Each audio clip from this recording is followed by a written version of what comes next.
There's a misconception that Bitcoin is perhaps a bit of a dinosaur, that it's stagnant, unchanging. And in fact, I view this as 180 degrees opposite in the sense that, yes, Bitcoin is unchanging. You're moving a lot of money and you do want to verify, even if that's between exchanges. This sort of thing, you'll have an option to just have that address shown back to you. Cool, you're good, on your way, boom. You don't even really know we're here. If they're a business owner, they want to send and receive Bitcoin payments. How does Branta fit into the flow? The way Branta started was I asked myself, how would I steal my own Bitcoin? And in short, the answer was I would trick myself into where I'm paying. It's like phishing or frauds or scams. So buy, sell, send, receive. And what we're introducing to the world is verify as the fifth operation that you can do with Bitcoin and Lightning. Does Branta have any plans to provide verification when it comes to stablecoins? So you can buy, sell, send, receive, but then when you send, you can verify who you're sending to is in fact real and never get scammed again. Welcome to the Bitcoin Playbook, where we discuss proven strategies for using Bitcoin in your business. I'm your host, Josh Friedeman, and our guest today is Keith Gardner, who's the founder of Branta, which is the first ever pre-payment verification for Bitcoin so that you don't send your Bitcoin where you don't want it to go. Here is Keith. Keith, welcome to the podcast. Thanks so much for having me, Josh. So I'd like to start off every single interview with a few questions that help us to get to know you a little bit better and give us some insight for our own lives. So you ready for these? Yeah, let's do it. Question number one is this: when and how did you first learn about Bitcoin? It was 2010 or 11. I was in English class in America, and I read about Ross Ulbricht on the Wired magazine. So I think that's a pretty common story, and that's how it happened for me. It wasn't until, probably 8-9 years later when I really fell down the hole. Yeah. Question number two: what's an insight or fact about Bitcoin that you wish everyone understood? Yeah, this is one I think about a lot. So there's a misconception that Bitcoin is perhaps a bit of a dinosaur, that it's stagnant, unchanging. And in fact, I view this as 180 degrees opposite in the sense that, yes, Bitcoin is unchanging, but all the niceties around Bitcoin that touch Bitcoin are actually improving. And that's only possible because Bitcoin is unchanging. Yeah. Question number three: what's the Bitcoin resource you most recommend to other people? Mr. Saifedean Ammous's first book, The Bitcoin Standard. Have you read all of his books so far? I stopped reading, actually. Okay. Probably 4 years ago. People may judge that hard, but it's true. I don't really read anymore. So I read the Bitcoin Standard, and then I read the fiat standard, and that was just enough. I just wanted to build after that. So when you say stop reading, you mean like Bitcoin specific books? It wasn't some sort of like line in the sand when it comes to reading anything, or what exactly was the cause of that, I guess? Yeah. Philosophy time. So I had read a lot in my teens and in my 20s. I've read a lot, and I felt like there was a massive imbalance and bias for knowledge, not enough action. So I said, look, if I don't know enough by now to go do some cool stuff and touch lives, I'm never going to make it. Like, how many books do you really need to read before you just start something? So I just really wanted to focus on action, and I'd really look forward to picking up literature again later on. Like, I love the classics, like Hemingway, Oscar Wilde, some of the Greek epics. Literature is beautiful, and I look forward to entering that again. Yeah. That's interesting. I mean, I definitely think the bias for action is lacking, and maybe more so in our generation than ever before. So I do appreciate that.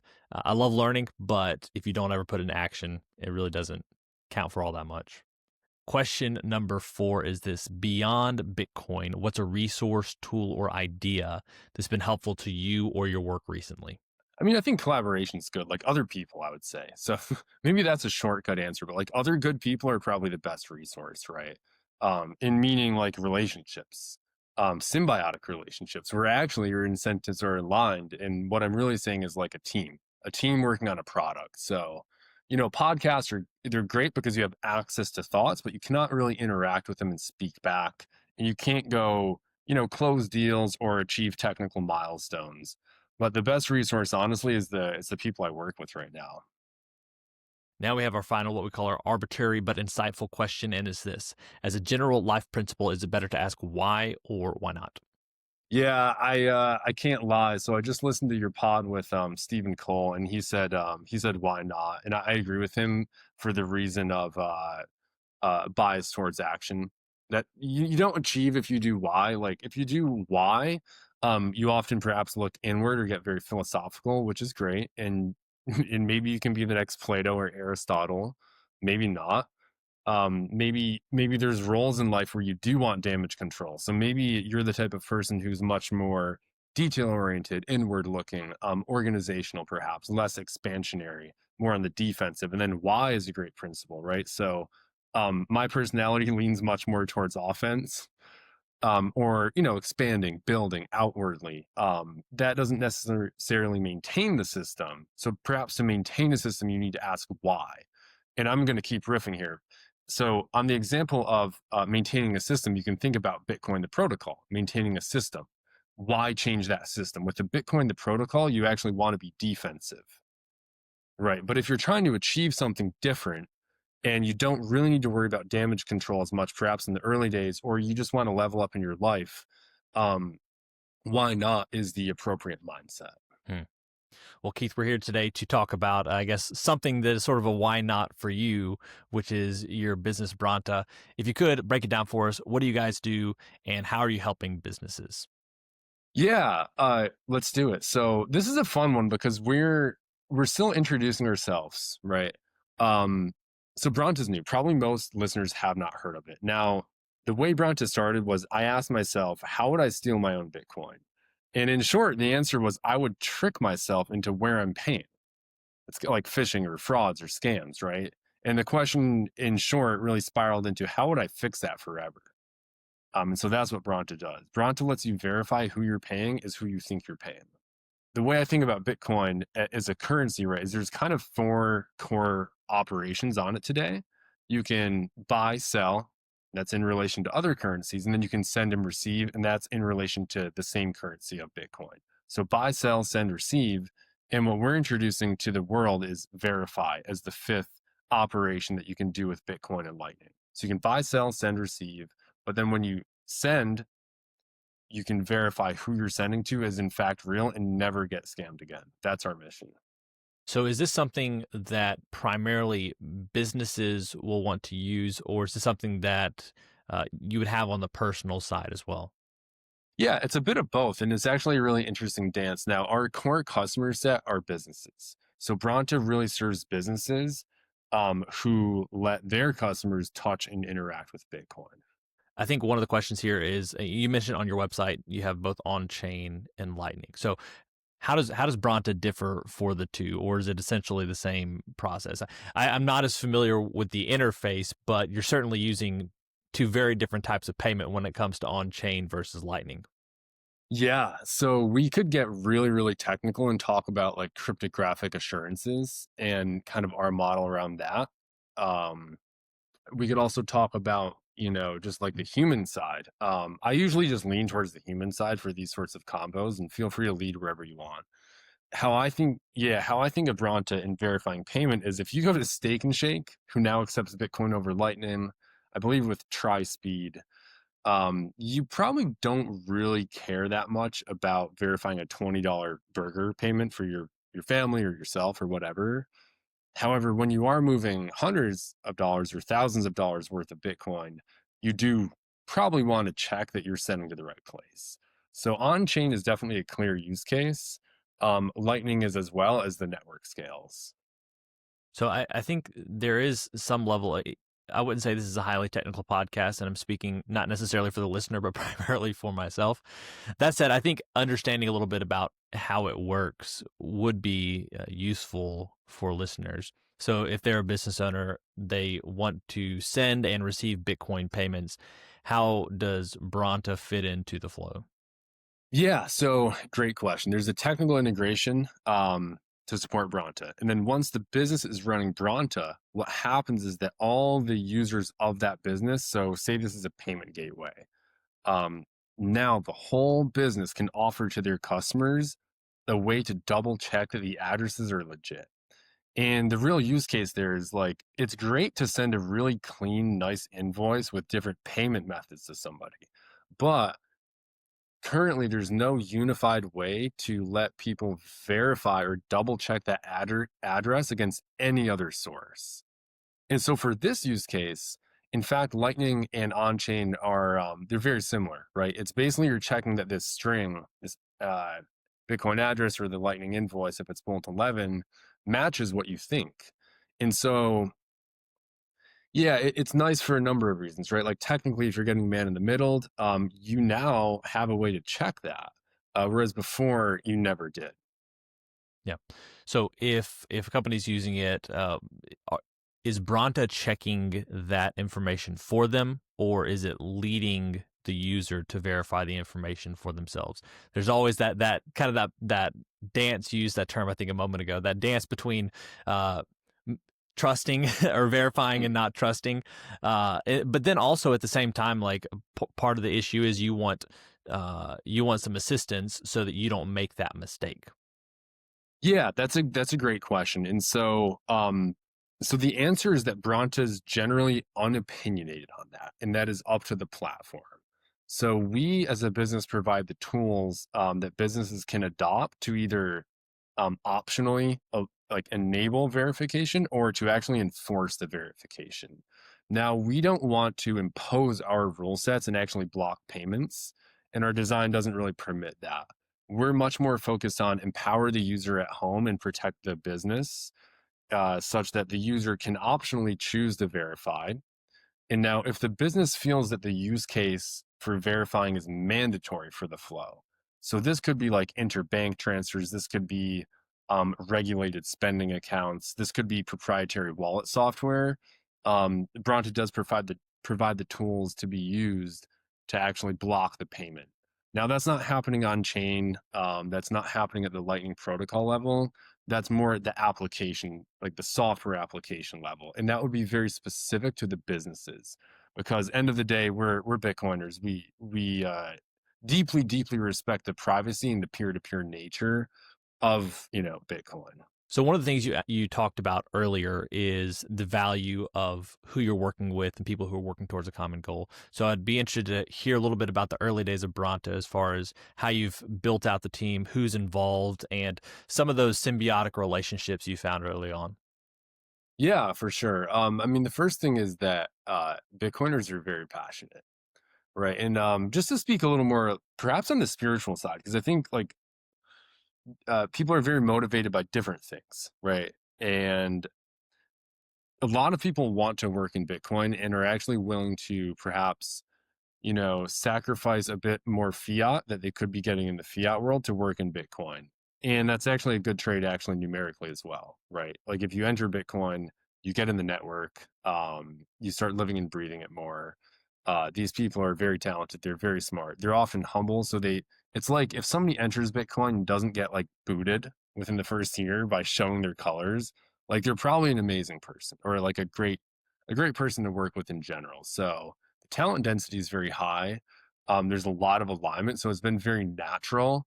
Um, it's been more interesting talking with candidates and just peers in the industry that are maybe newer to Bitcoin, want to perhaps get rid of their old fiat karma and enter Bitcoin because they understand for the next generation this is the housing crisis solution. This is the the food degradation solution. So I've also seen that. Have a lot of respect for both, and my view is really that there's a lot of open space. So yeah, and to speak about the Bronta team, like we're small, we're lean. There's a lot of amazing tools today. We're very focused on being niche, serving the customer, moving fast with complete correctness, and we're growing. It's been amazing so far, honestly. Priceless. And I wasn't planning on talking about this, but I saw that recently you're looking to hire. I don't know if you've made those hires yet, but are you looking to fill any more positions currently? There's currently, and it may be down by the time this goes live, but there's a job posting for head of go-to-market. And that really involves building our internal systems to really deliver to more customers, ultimately to serve more people, and ultimately to help Bitcoin hyper Bitcoinize and get to a medium of exchange, a more valuable store of value, etc. And so that hires is well in the process. That'll probably be closed, knock on wood, here shortly. very blown away by the candidates, super impressed, humbled, have nothing but respect. We'll have some more job posts later this year. They won't be in the next month or so. Yeah. So early days of business, there's always, you're moving around, you're trying to find how you need to improve, et cetera, et cetera. Well, I guess my question here is, what have you found in the early days of Branta as far as people who are interested in using what you have to offer? Is it certain industries? Obviously, Bitcoiners in general are going to want to use Branta if they want to make sure that, they have some payment verification. But are there certain industries, or do you anticipate there being a certain use case that makes Branta particularly attractive? Yeah, this is a great question. I could honestly talk about this all day. So my first thought there is like we do have a prioritization list. Um, Now that is largely based on one, like our network and who are the Bitcoiners who we chat with, who we love, we use their products. They see value in what we're doing. A lot of the conceptualization of Ronta actually came from conversations in early 2024. So this is relatively recent. This is not like a 203 multi-sig company from 7 years ago, right? This is new tech. Um, so so there's that, right? The prioritization, it depends on a lot of things like company size, how big is the org, what is the due diligence, how good is the product market fit, all of that sort of stuff. One thing that we've been very surprised by, and my background as well is engineering, so I don't have a business background other than in Bitcoin. So perhaps this is not surprising, but every transaction in the world except for barter is one half money. Right. And so that's why the payments industry is so big. That's why the total addressable market of payments, of perhaps on chain, but certainly Lightning, and even more so stable coins. We don't focus at all on stable coins today. Our hypothesis is very much on chain Bitcoin and then the L2s like Lightning. And probably shouldn't even say L2, just leave it at Lightning. So our focus is there. And yeah, I guess that's some thoughts. So you raise a good point when it comes to stablecoins, or at least it makes me think, if you were to, does Bront have any plans to provide verification when it comes to stablecoins? And if so, what does that look like? Is it stablecoins built off of Taproot or built on Taproot, or would you have to move into other chains? Because I feel like the weird thing is, if you want to have payment verification, there's not a whole lot of stablecoins with Bitcoin at the core, if that makes sense. Yeah, I that's right. I suspect there will be a lot more in the years to come. And like my longer term view it is quite aligned with the dollar milkshake theory on how why is Tether successful? It's because people in developing countries can have access to dollars through their cell phone, and that's a better store of value than the local currencies. As the local currencies die, what is there, 90 plus fiats, 100 plus fiats? I actually don't know. But there's a lot of fiats. As they die, the dollar is the strongest, so it's the last man standing. And stable coins, as Saifedean had a great talk about this recently, and I probably shouldn't be speaking on this, but our view, we're focused on Bitcoin. Right. So what Branta does is verify payments across time and space for whatever is the best value store. And we believe that's Bitcoin, primarily on chain, and then the beautifully complementary L2 networks like Lightning. So for stable coins, we have our eyes on them. And in fact, the way we have built the product is quite abstract to support other chains, perhaps stables. It's not our focus, and I'll probably leave it there. Okay. Yeah. It's probably the safest thing to do for right now. So one of the things you mentioned before, we started recording in preparation for this episode is talking about a BTC stack instead of a fiat stack. I'm not quite sure what you mean there when it comes to Branta or just businesses in general, but I'd love to hear your musings when it comes to a BTC stack versus fiat stack. Yeah. So I think this one's very important. And perhaps for all the whiskey enjoyers or the cigar or the wine enthusiasts, out there. When you think of a really good mature product, like there's layers, right? That's kind of the definition of perhaps a good wine or even a good steak, is there's layers to the flavor and the complexity. And I view currencies as having the same sort of property. And as that currency matures, complementary natural products develop. I don't want to say in that ecosystem, but around that currency, right? And so much is happening so fast in Bitcoin, but the large view is really still on like, oh, the mempool's full, the mempool's empty. What's the throughput on the Lightning Network? Stuff like this. But in my view, that there's a lot of opportunity in other layers and components that will be built into these basically payment stacks. Obviously, on chain and the mempool and the miners and the node runners are the tectonic plates. But if you look at fiat, there's so much going on. I don't need to go off and label all of these, but all the different types of settlements you have, things like the banking holidays, right? Let alone the creation of the currency and lending and all of this. And you're seeing all these layers be built out right now in Bitcoin. And probably it's easy to underestimate with a simple view of, yes, everything's going to be on chain. We have digital scarcity and that's it. Maybe Lightning, boom, we're done. I don't think that's the case. I think we're going to be massively surprised by the different use cases coming out. Even if you do or don't agree with a lot of these things, there's other L2s being developed. There's eCash, there's Fedi mints, there's possible UTXO sharing. There's different, payment identifiers that can be built out. So I just think the Bitcoin ecosystem will have so many more layers than we can even see today. And Branta certainly being one of them and actually leading a new industry niche, right? Payment verification, that's a need. So that's kind of my thoughts on the Bitcoin versus the fiat stack. Well, I'm looking forward to seeing how Branta continues to grow. Previous to us being introduced, I hadn't heard of Branta, but I definitely see the value of it for businesses, especially.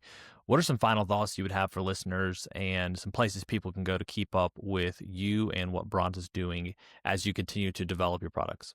Yeah, the final thought that I have is like, we want to build a product that's very seamless. So like, we don't want you to sign up. We don't want your email, no more apps, no more usernames, none of that. Like our goal and our definition of success is to like let anybody sending money, right? Say you're moving 500K around, you're moving 10K around, you're buying a car, down payment on your mortgage.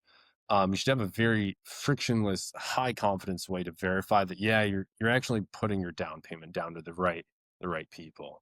So that's our vision. And so, as Branta rolls out, at least right now, our strategy is not really to be very loud and make a splash. It's contribute to Bitcoin in the three functions of money, right? That's what we want to do: store value, unit of exchange, unit of account. And if we're successful, every payment will be verified. Whether that's by Branta or someday far in the future by a competitor. And ultimately, that adds value to all the parties involved. It reduces risk. It increases confidence. It reduces emotionality around interfacing with digital scarcity, which today is actually quite emotional. It's very anxiety ridden. It's very, um, it gives apprehension, things like this. So, we're rolling out and it'll be relatively quiet. But when you do feel like you're moving a lot of money and you do want to verify, even if that's between exchanges, this sort of thing, you'll have an option to just have that address shown back to you. Cool, you're good, on your way. Boom, you don't even really know we're here. And where can people go to keep up with Branta? Well, our website's branta.pro. We're also on Twitter and Nostr. We're not super active, but that'll pick up throughout the rest of 2025 as well. Sounds good. Well, Keith, thank you so much for your time today. It's been a pleasure. Thanks, Josh. Well, friends, it's a wrap. Thanks so much for listening to this episode of the Bitcoin Playbook.